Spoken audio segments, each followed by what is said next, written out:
Bueno, y diversas han sido las repercusiones del llamado caso Penta, desde las dudas al funcionamiento de los aportes reservados, así como el cuestionamiento a las facultades del Servicio de Impuestos Internos.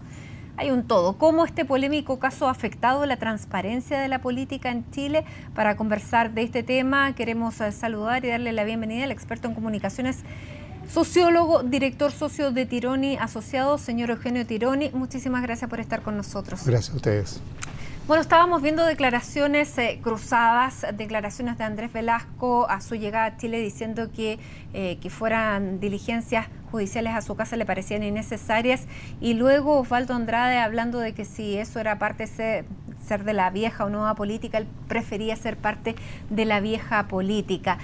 ¿Cómo se sale de esto finalmente? ¿Cómo sale de esto la clase política? ¿Se ha llegado al fondo? ¿De qué nos dimos cuenta con este caso, Eugenio? Bueno, yo creo que a todos nos apena mucho ese tipo de disparo entre el presidente del partido de la presidenta de la República, digamos, Osvaldo Andrade, y Andrés Velasco, que fue el ministro estrella de la presidenta Bachelet en su primer periodo. Dos personas de centro izquierda, dos personas que se supone comparten valores bastante semejantes, que han dado la lucha por la democracia y que se estén insultando de esa manera es realmente triste, y además porque denigre una actividad que padece de poca reputación, como es la política, como es la función de los partidos políticos, que siempre está objetada por ser innecesaria, porque va en beneficio de quienes la practican, por no ser claro cuál es su fuente de financiamiento, y eso es lo que está hoy día en cuestión. O sea, y porque finalmente, y yo te lo escuchaba en una entrevista, hay órganos y organismos que llegaron a tocar una clase que parecía intocable, a llegar a los grandes grupos económicos, a llegar a ciertos niveles políticos, y tú hablabas de que es como la revolución de los mayordomos, que finalmente el Servicio de Impuestos Internos, que finalmente la Fiscalía llegara a tocar esas puertas, llegara a hacer allanamientos a esas casas, y tal vez las declaraciones de Andrés Velasco son muy en esa línea, de que no estaban acostumbrados, y él califica de innecesarios procedimientos judiciales que para muchos no nos pueden gustar, pero calificarlos de innecesarios contribuye a su defensa y a una buena política. Mire, yo creo que no, las declaraciones de Andrés Velasco no fueron las más justas, digamos, pero entiendo también que él venía llegando, se había encontrado con esta situación que debe haber sido muy dolorosa para su familia. Pero claro, hoy día nosotros somos todos extraordinariamente sensibles hacia cualquiera que ocupa una posición dirigente, y que da o expresa opiniones que lo presentan como intocable o como alguien que está por encima del juicio o de la fiscalización o qué sé yo, o del control de instituciones y de personas que tienen como función, en cierto modo, sospechar de todos nosotros, porque podemos dejarnos llevarnos por la tentación de no cumplir la norma, como lo somos en calidad de contribuyentes, y como lo somos, qué sé yo, en calidad de distintos roles que cumplimos. Entonces, yo creo que esta es la hora un poco de la humildad, de la modestia, de aceptar que aquí hay personas que, como son los fiscales, a los cuales no se puede presumir que están actuando en función de objetivos políticos, porque si presumimos eso, realmente estamos destruyendo la base de credibilidad de todo el sistema. Pero Andrés Velasco siempre ha cuestionado las malas prácticas en la política, y él llegó cuestionando que aquí había una intencionalidad que podría asimilarse a una mala práctica. ¿Cómo ve usted esta defensa? Yo creo que en general el discurso de Andrés Velasco en la primaria de la Concertación, donde él usó lo mismo que había hecho Marco Enrique en la elección del 2010, en que él disparó contra la vieja política, contra los viejos políticos, contra las malas prácticas, al voleo, cuestión que todos sabemos que es enormemente popular. O sea, que el que lo hace va a recibir aplauso. Como lo recibió Andrés Velasco, a quien le fue muy bien en la primaria. Pero eso muchas veces es escupir al aire y a veces el viento se devuelve, ¿ah? Y termina siendo uno mojado.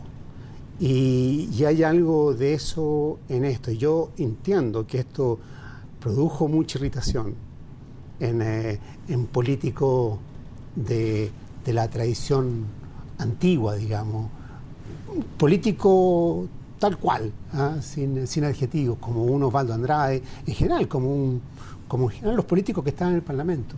Eugenio, ¿y por qué y hoy día, digamos, ellos están cobrando, en cierto modo, la venganza.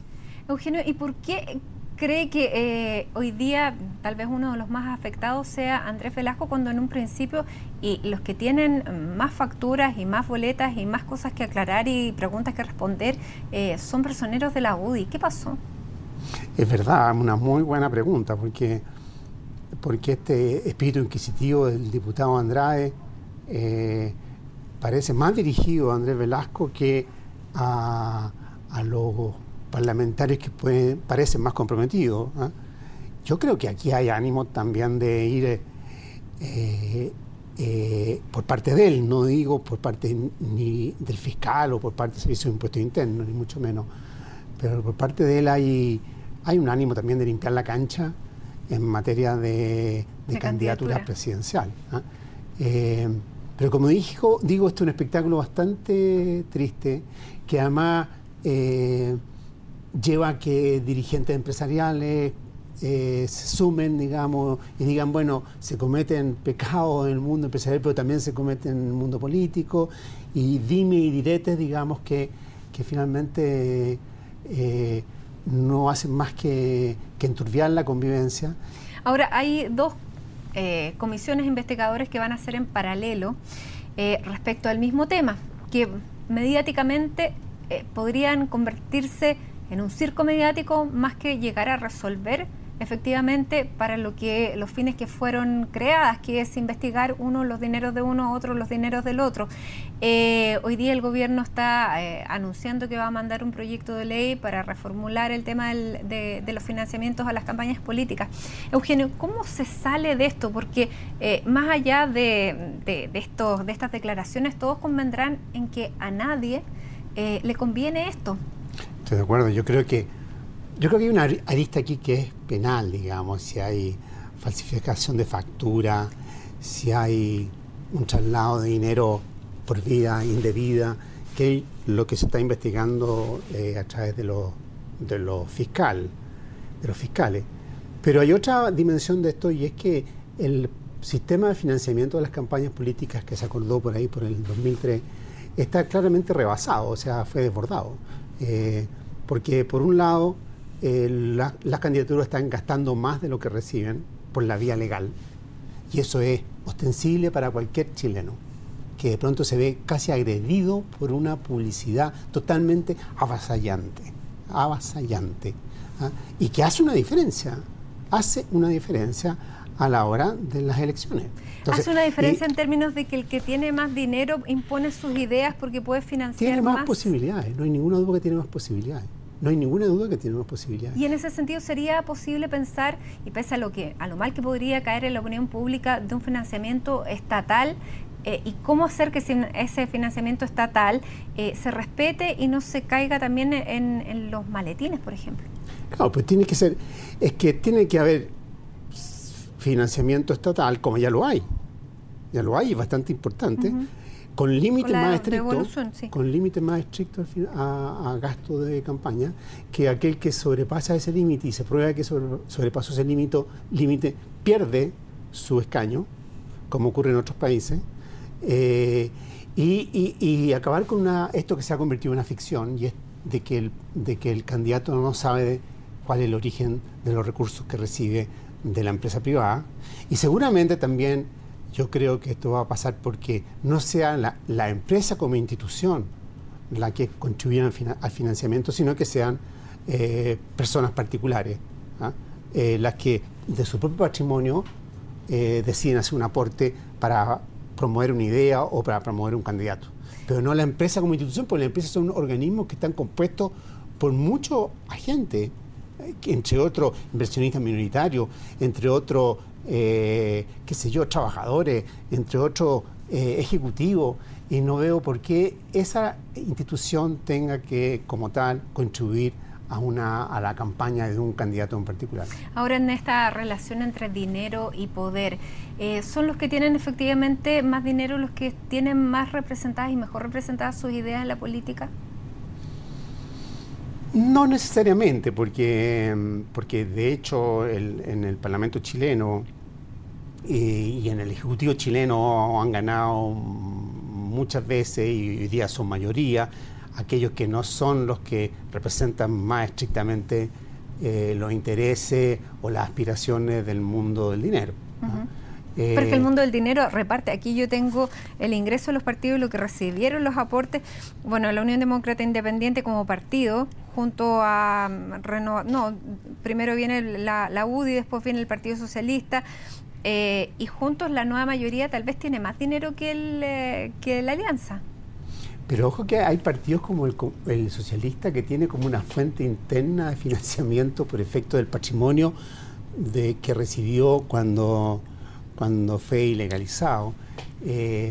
No sé, pero peor aún, o sea, yo creo que el dinero influye en los resultados de la campaña. ¿No? Lo otro sería hacerse completamente, enceguecerse, negarlo. Efectivamente no significa que todo vaya a un sector, eso se puede distribuir en forma hoy día un poquito más ecuánime, y a través de eso se ejercen influencia. ¿Y eso es bueno para la democracia? No es bueno para la democracia, porque la idea de la democracia es que la influencia se ejerce a través del voto, no a través del dinero. Y a través de las ideas. Y por supuesto, la idea influye sobre el voto. Eugenio, ¿y hay países que tengan este sistema? Ahora, en todos los países que uno conoce, esta situación es objeto de discusión, es objeto de sospecha, es objeto de confianza. Lo es en prácticamente todos los países europeos, y siempre está llamada con un escándalo en esta materia. Lo es desde luego muy fuertemente en Estados Unidos, donde también la proporción de recursos a favor de determinadas candidaturas que expresan intereses en este caso muy particulares es totalmente escandalosa. Entonces, esta es una cuestión donde esto es como... no hay manera de esto de resolverlo de una vez para siempre. Desde ese punto de vista, claro, la legislación actual es mejor que la que había antes. Antes predominaba el maletín. O predominaban, hay que decirlo, esto de las facturas falsificadas, digamos, falsas. Eso se ha reducido, pero por lo visto no se ha eliminado del todo. Entonces, esto vamos a ir siempre progresando gradualmente, a paso, y la tentación a caer, digámoslo así, en la vulneración, en la transgresión, va a estar siempre presente porque está en nuestra condición de humano. Ahora, ¿esto hace posible llegar el punto en el que estamos, o a lo mejor todavía hay que caer un poco más abajo en la discusión o en la tensión para poder salir a flote? Pero ¿estamos en condiciones o estaríamos en condiciones de un acuerdo político como lo que ocurrió con el tema Mobgate, en que todos los sectores se pongan de acuerdo en una manera de financiar, de no recriminarse, porque si no van a terminar fagocitándose unos a otros, y yo creo que el espíritu de la supervivencia en los políticos es superior a cualquier cosa, ¿no? Yo creo que sí, yo creo que claro, hay que dejar de lado y dejar que las instituciones funcionen. De ahí vino ese concepto de Ricardo Lagos a propósito de una cosa como esta, en lo que se refiere a la dimensión penal. Pero aquí hay una cuestión de regulación del sistema de financiamiento de las campañas y de la política que tiene que ser encarado. Y esto tiene que significar costos para todos. No puede seguir ese argumento como el que emplea la UDI cuando se habla de la reforma binominal. Y se dice, no, porque aumenta el número de parlamentarios y eso cuesta tanto y tanta plata. Ese tipo de argumentación populista, en el sentido más estricto del término, no se puede seguir empleando. Claro, eso es muy fácil decirlo cuando uno tiene financiamiento, y además cuando después se descubre que hay financiamiento desproporcionado o, peor aún, bajo cuerda.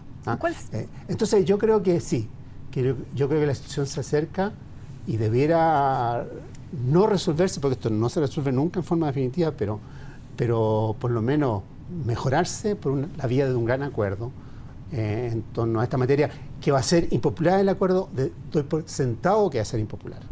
Bueno, pero en ese sentido, la propuesta de los diputados Giorgio Jackson y Vlado Mirosevic podía haber sido un camino bastante más expedito si no hubiera pasado todo esto, o a lo mejor porque pasó todo esto pudiera tener una salida más rápida. ¿Pudiera ser esa la salida? Sí, pudiera ser esa u otra, pero hay que buscarla, porque por esta vía efectivamente lo que acabamos de ver ahora en este diálogo Andrade y los representantes Andrés Velasco, esto es, digamos, realmente canibalismo puro. Y faltan todavía las comisiones, que todavía no hemos visto lo que va a pasar en las comisiones, que eso puede ser un circo romano, ¿no? Efectivamente, yo creo que la cuestión ha llegado demasiado lejos. Aquí no hay nadie que pueda tirar mira piedra, o sea, no puede el mundo empresarial decir atacar al mundo político y acusarlo de corrupto, ni el mundo político sacarse los pillos acusando al mundo empresarial. Aquí es preciso, digamos, buscar un entendimiento. ¿Y cómo se recuperan las confianzas en la clase política a partir de esto? Es que yo creo que hay un tipo de confianza que ya se acabó y no tiene vuelta atrás, que esa idea un poco de que aquí nosotros somos expertos o venimos de una cierta tradición, de un cierto linaje que hace que no estemos obligados a someternos a los controles y a veces a los actos que suenan un poco agresivos, un poco violentos, los que está sometido la persona corriente. Eso que a veces eso lo creían algunos sacerdotes, lo creían algunos políticos, lo creían algunos empresarios, y eso se murió. Pero hay que tener en cuenta que siempre el poder, ya sea el poder político o el poder que da el dinero, tiene la tendencia a hacernos creer que somos inmortales, a hacernos creer que somos intocables. Y es muy curioso como personas que uno diría, pero tú no, también caen en ese sentimiento. Y lo que estamos viendo hoy día, y el ébola además nos lo recuerda en otro campo, es que no hay nadie aquí que sea ni inmortal, ni nadie que sea intocable. Y frente a eso tenemos que un poquito bajar, yo creo, el espinazo y someternos al control de los ciudadanos. Eugenio Tironi, muchísimas gracias por estar con nosotros conversando sobre este momento político y sobre el destino entonces del financiamiento de la actividad política. Muchísimas gracias. Y hacemos una pausa aquí en Primera Edición. Seguimos con ustedes. En un momento estamos de vuelta.